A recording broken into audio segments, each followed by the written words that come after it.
নমস্কার বন্ধুরা, আজ আপনাদের সাথে শেয়ার করতে চলেছি বিরিয়ানি বাড়িতে বানানোর জন্য পেঁয়াজের বেরেস্তা কিভাবে বানাবেন ও বিরিয়ানির ভাতটা পারফেক্টলি কিভাবে তৈরি করবেন সেটাই শেয়ার করতে চলেছি। আপনারা প্রথম থেকে পুরো ভিডিওটা শেষ পর্যন্ত দেখতে থাকুন। তো দেখুন বন্ধুরা, সবার প্রথমে আমি সরষের তেল দিয়েছিলাম। তেল কিন্তু ভালোভাবে গরম করে নিয়ে এই দেখুন বড় বড় আলু লবণ হলুদ দিয়ে ভেজে তুলে নিয়েছি।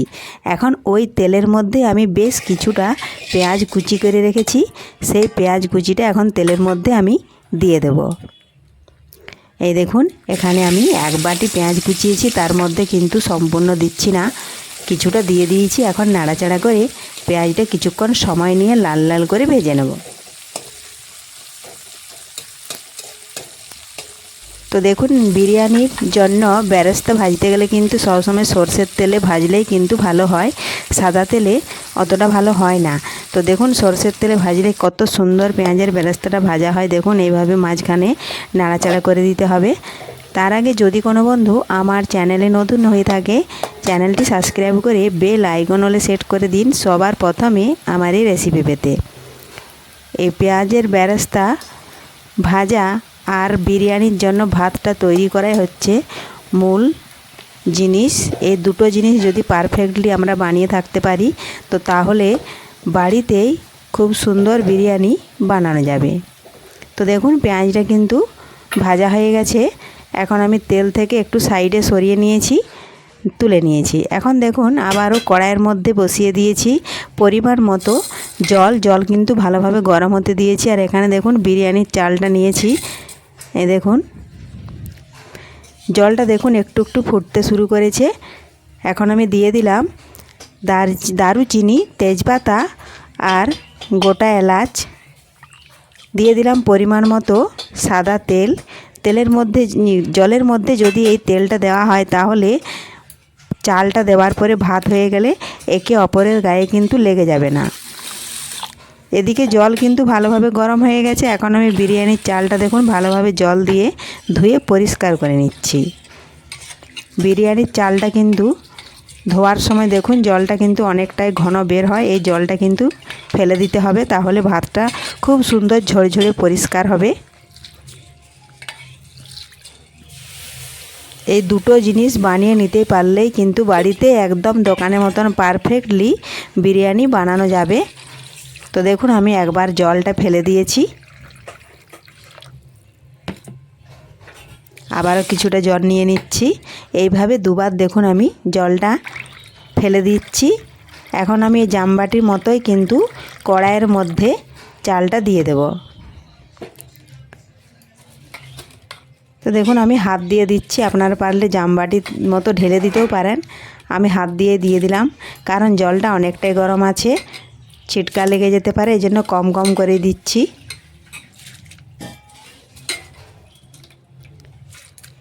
এই দেখুন হাত দেওয়ার ফলে জামবাটির তলাতে কিন্তু আবারও অনেকটা জল জমেছে, সে জলটাও কিন্তু ফেলে দেব।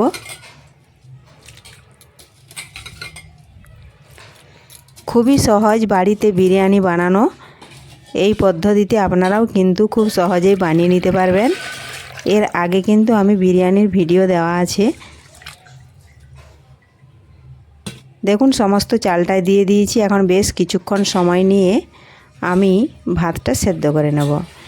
খুব বেশি সেদ্ধ করব না, আমি এটা কিন্তু 60% সেদ্ধ করে নেব। দিয়ে দিলাম স্বাদ মতো লবণ, আর কিন্তু কিছুই দিচ্ছি না। এই দেখুন এইভাবে ফুটতে ফুটতে কিন্তু মাঝখানে একবার খুরপি দিয়ে নাড়াচাড়া করে দিতে হবে, তা না হলে কিন্তু কড়াইয়ের তলার মধ্যে লেগে যেতে পারে।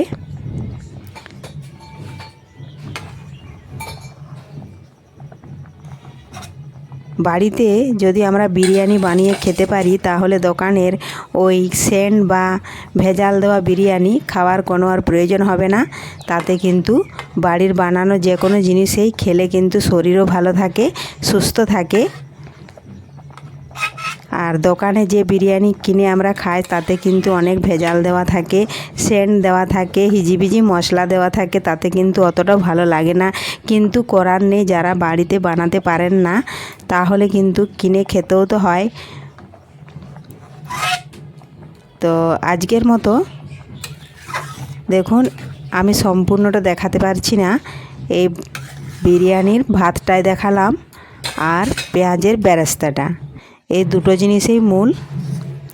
এই দেখুন ভাতটা কিন্তু আমার সেদ্ধ হয়ে গেছে, এই দেখুন দেখাচ্ছি। কারণ যখন আবারও বিরিয়ানিটা চিকেন যখন কষিয়ে আবার চালটা দেব, ঢাকা দিয়ে দেব, তখন কিন্তু চালটা আবারও সেদ্ধ হবে। এই জন্য আর খুব বেশি সেদ্ধ করবো না, হাত দিয়ে দেখে নিলাম সেদ্ধ হয়ে গেছে। এখন কিন্তু এই ছান্তা দিয়েই অন্য একটা পাত্রে আমি ছেঁকে নেব। খুব বেশি সেদ্ধ হয়ে গেলে কিন্তু ঘাঁটা হয়ে যাবে, এই জন্যই আর বেশি সেদ্ধ করছি না। দেখুন একটা ছিদ্র দেওয়া জামবাটি নিয়েছি, এখন এই ছান্তা দিয়ে ছেঁকে নেব। ছাঁকা হয়ে গেলেই ওপর থেকে কিছুটা পরিমাণ ঠান্ডা জল ঢেলে দেবো, তাহলে আর একদমই সেদ্ধ হবে না। না হলে গরমে গরমে কিন্তু যদি রেখে দিই তাহলে মাঝের যে ভাতটা থাকবে সেটা কিন্তু সেদ্ধ হয়ে যেতেও পারে। এই জন্যই কিছুটা পরিমাণ ঠান্ডা জল ওপর থেকে ঢেলে দিবেন, তাহলে চালটা আর সেদ্ধ হবে না।